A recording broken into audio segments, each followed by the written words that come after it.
Hello biologists, I'm Dr. Kimo Morris at Santa Ana College, and today I will be walking you through the external and internal anatomy of the spiny dogfish. We're going to focus on the internal anatomy of the spiny dogfish shark now. I'm going to go through each organ system, starting first with the digestive system, then I'll move to the reproductive system, and also the circulatory system. This video is really intended for a general audience, general biology, comparative anatomy, that sort of thing. If you are in an upper division class or in a class that deals specifically with shark morphology, you're going to want to go into greater detail than what I provide here in this video. But for a general audience, this should be fine. Okay. We're going to go in through the body cavity here. And I'm going to pause the video and go ahead and make those incisions so that I can save us some time here. So I'm going to start here at the urogenital region and make an incision up through the body cavity of the organism up to the gill chamber. I'm going to then remove the lateral sides to the organism so that you can see all of the organs exposed.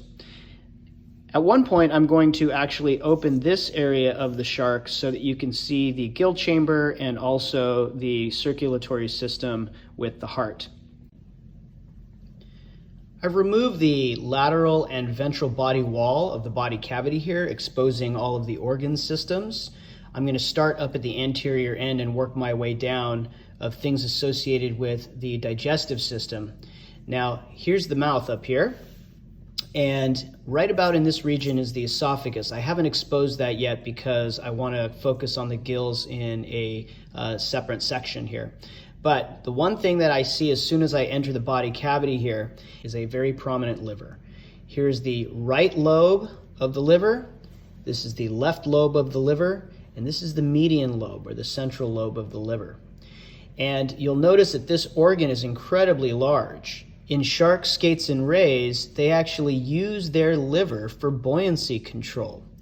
This liver is incredibly oily. If I were to touch it and kind of feel it, it feels very, very oily.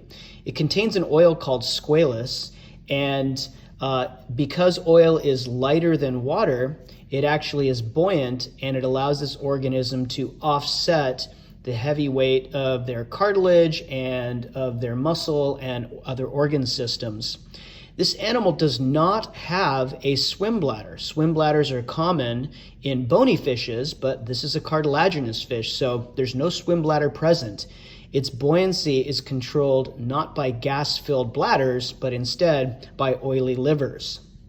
Now, associated with this median lobe of the liver, if I kind of pull it to the side here, you'll see that there's a little sac along the side, and that sac is the gallbladder.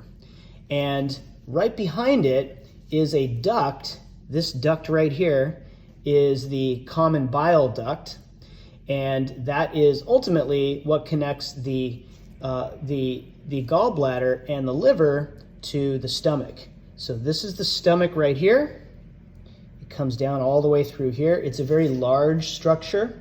So this is the connection right here from the esophagus to the stomach. And the stomach here is large.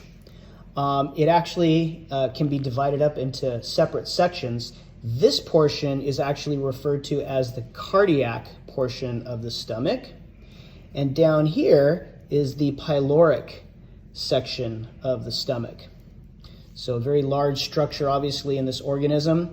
Associated with the stomach, lateral to it, on the side right here, this is the spleen, and the spleen is usually extended out like so. So I'm going to hold it out there so you can see it. That's the spleen.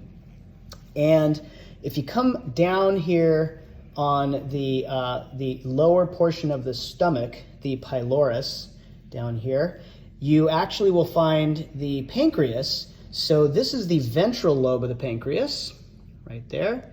And behind it is the dorsal lobe of the pancreas. The dorsal lobe is actually elongate, and the pancreas to me looks kind of circular and flat. Okay, so that kind of gives you a view of the pancreas. Heading further down the intestines, we have this portion right here, which is the ileum. and that is the portion that leads from the stomach into the spiral valve. This is the spiral valve here, and most intestines in other vertebrates are incredibly long, and you have a long intestines, you in particular being a human mammal, you have a long intestine to achieve lots of surface area for food absorption.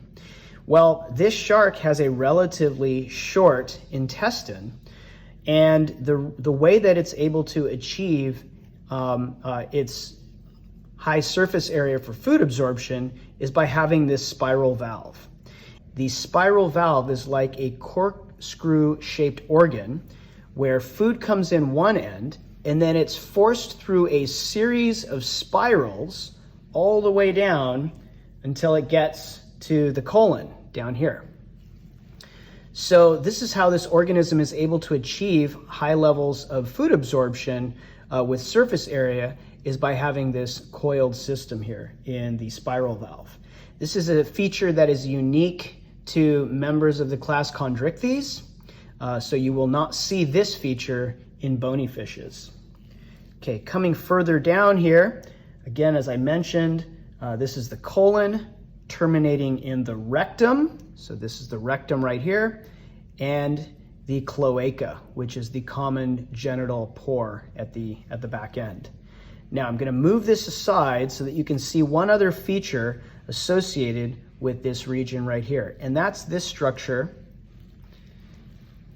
This slender structure here is the rectal gland, and the rectal gland in shark, skates, and rays actually helps with regulation of salts, and that's a topic we're going to cover a little bit later in my class.